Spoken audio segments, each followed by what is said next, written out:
Hello po, Air Sign, Aquarius, Gemini, Libra. Kumusta po kayong lahat? Okay, so Air Sign, maraming salamat po sa walang sawang pagsubaybay sa ating mga reading.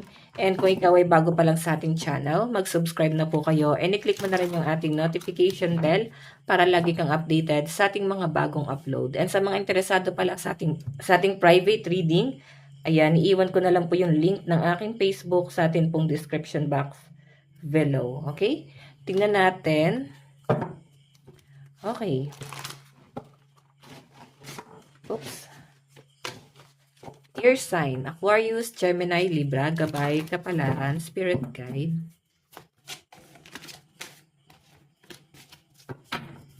Your sign.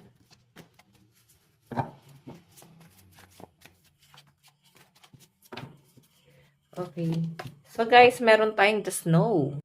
So, air sign ito, parang makaka-feel kayo na para kayong loner or parang mafe-feel mo na nag-iisa ka. Wala kang kasama, para kang nasa gitna ng kawalan.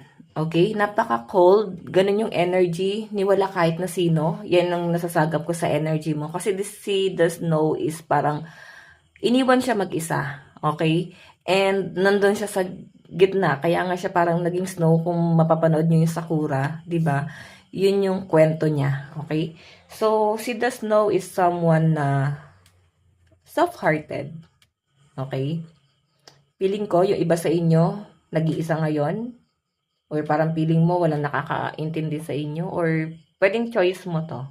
Okay? Pero bigla din kayo guys magkakaroon ng realization. I think, marirealize mo na, uy, bakit tayo nagkakaganito? May nagmamahal pala sa atin, may nagmamalasakit pala sa atin. Hindi lang masyadong napapansin. Okay? Tingnan pa natin.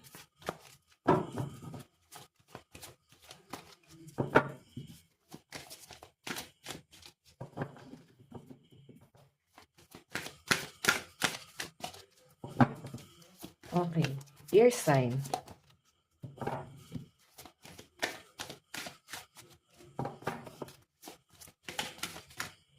Meron tayong the glow. O, diba? Ibig sabihin, may mga nagsusumikap dito na air sign. Okay? Nandun sa point na parang kahit feeling mo nag-iisa ka na dito, parang kailangan mong lumaban. Okay? Kailangan may mapatunayan ka pa rin. Kailangan makuha mo pa rin yung stability. And syempre, ina-enhance mo rin yung siguro yung physical appearance mo or yung kagandahan, no? So, kailangan mo rin guys na parang pahalagahan mo na yung sarili mo. Mahalin mo and huwag kang masyado magpakalugmok. Okay? Ingatan mo or alagaan mo yung sarili mo dito. Air sign. Si The Glow kasi is someone na parang may sariling mundo. Okay? So, may mga nagde-daydream. May nabubuong pangarap, no? Yun yung nakikita ko sa mga air sign. Okay, so mataas ang magiging ambisyon nyo guys, lalo na at parang ngayon maluwag ang oras mo, mas nakakapag-isip ka, mas nakakapag-adjust ka sa bago mong mundo.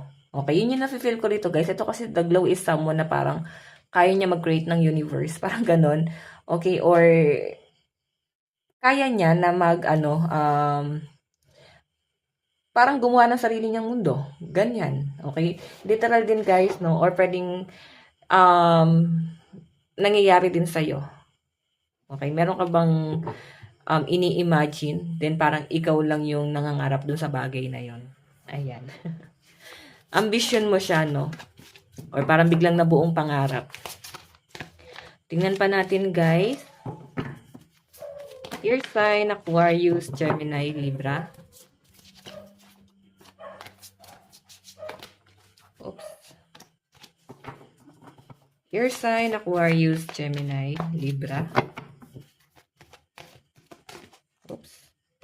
Meron tayong the crate. Okay, ang ganda nito. May nakakita ko parang meron kang gustong balikan or gusto mong bumalik sa buhay mo or pwedeng meron kang gustong mangyari air sign na sana bumalik muna parang sandalian lang. Hindi naman guys pang matagal. Parang maibalik lang or maisaayos lang.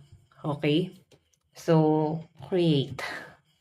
So, may mga ear sign ngayon na parang hindi mo na para ipaliwanag pa yung nararamdaman mo. Kasi minsan, may nangyari siguro dito na parang in-explain mo, no? yung sa loobin mo, pero parang wala naman eh, hindi naman nila naiintindihan, and parang mas nagiging komplikado pa. Ear sign, may mga ear sign kasi dito guys na parang tahimik lang. Okay? Kahit na parang may point ka naman, kaya ang nakikita sa'yo ng mga tao, may masama sa'yo. May mali sa'yo. Hindi mo kasi pinapaliwanag din yung side mo. Parang hinahayaan mo na lang. So, akala mo na ayos ng ganun. Hindi. Okay? Minsan kasi guys, kailangan din nating ipaliwanag eh, para mas maunawaan nila. 'Di ba? Okay, tingnan pa natin. Lalo ganito, parang nananahimik ako, nagkaroon ng gulo guys. I think mas pinipili mong mapag-isa or manahimik. Wala ka nang i-explain.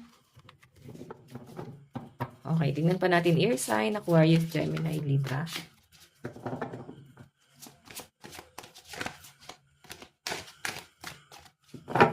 Ear sign. Okay. So guys, meron tayong the mirror. Medyo may ano guys eh, nagmi-mirror kayo. Like, parang feeling mo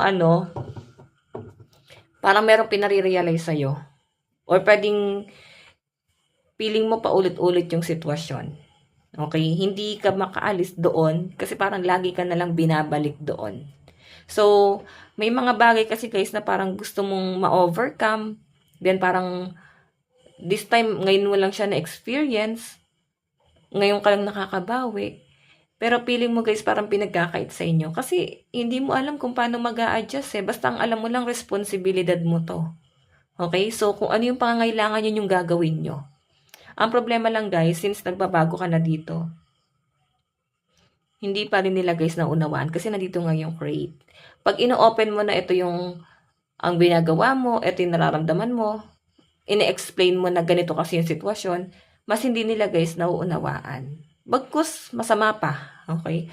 Masama pa yung nagiging tingin sa'yo. Tingnan natin. Okay, ear sign, Aquarius, Gemini, Libra. Gabay ka pala ako.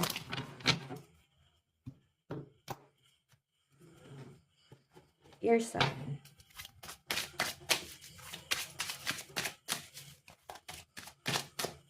Meron tayong 3 of Wands, may pag-aantay.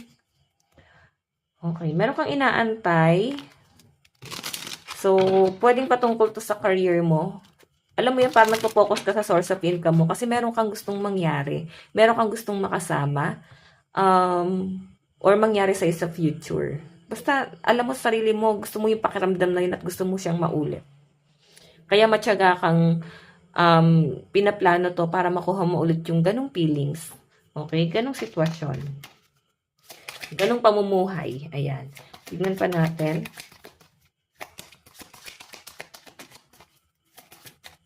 Meron tayong 2 of Pentacles. So, kaya siguro the glow to guys, no? Okay, so nakikita ko guys, tahimik ka na gumagawa ng gumagawa ng plano kung paano mo mapapalago yung source of income mo. So, ngayon kasi guys, medyo nagbabudget ka, tinitipid mo yan. Okay, ganun yung nasa-sense ko sa inyo kasi alam mo sa sarili mo kung ano yung responsibilidad mo. Okay? Tignan pa natin. So, walang masama dito guys, no? Medyo magtipid muna. Medyo nagre-recover pa kayo guys sa gastusin. Yan ang nasasagap ko sa mga ear sign. Okay, so tingnan natin ano pang ipapakita sa mga ear sign.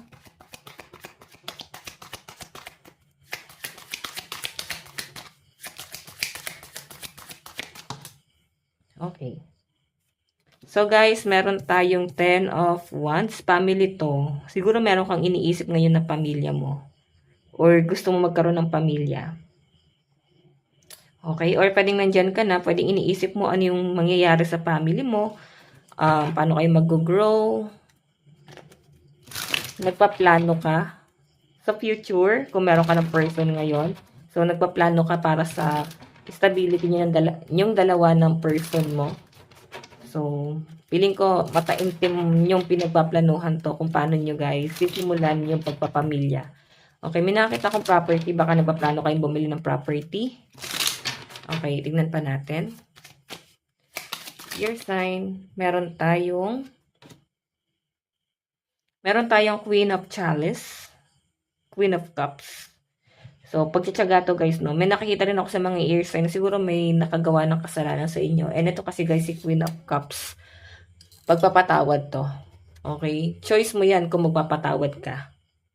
So, wag mong pilitin kung hindi mo pa kaya. Okay? Tingnan pa natin. Meron tayong Page of Swords.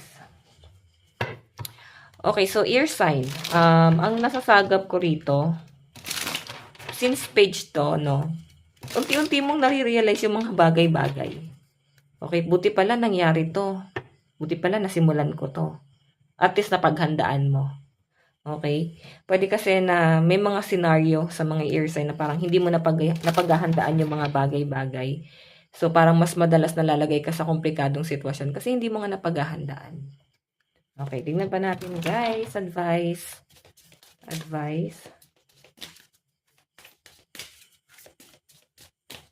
Meron tayong, ayan, dalawa nakuha.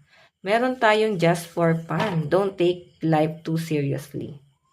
So, go with the flow lang daw, air sign, no? Huwag masyadong seryosohin. Tamang passionate ka lang doon sa bagay na yon para hindi ka ma-pressure kung meron kang pinu-pursue. So, wag naman guys gigil na gigil or dalan din guys ng galit kung bakit gusto mo makuha tong bagay na to. Dapat nandun ka lang sa balance guys, okay? Okay, no? Enjoy mo pa rin. Baka dapat dito guys maging masaya ka or mag-relax ka, no? Ayun, no, sinasabi na nga dito guys, huwag ka masyadong seryoso. Huwag na masyadong seryosohin yung buhay or yung mga bagay-bagay. Ma-overcome mo rin yan guys. Dapat meron ka ring bagay na ginagawa na nare-relax ka din. Okay, so guys, lucky number mo. Okay, 43 and 1. Ito lang guys ang inyong reading. Bukas po ulit. God bless and love you all. Bye-bye.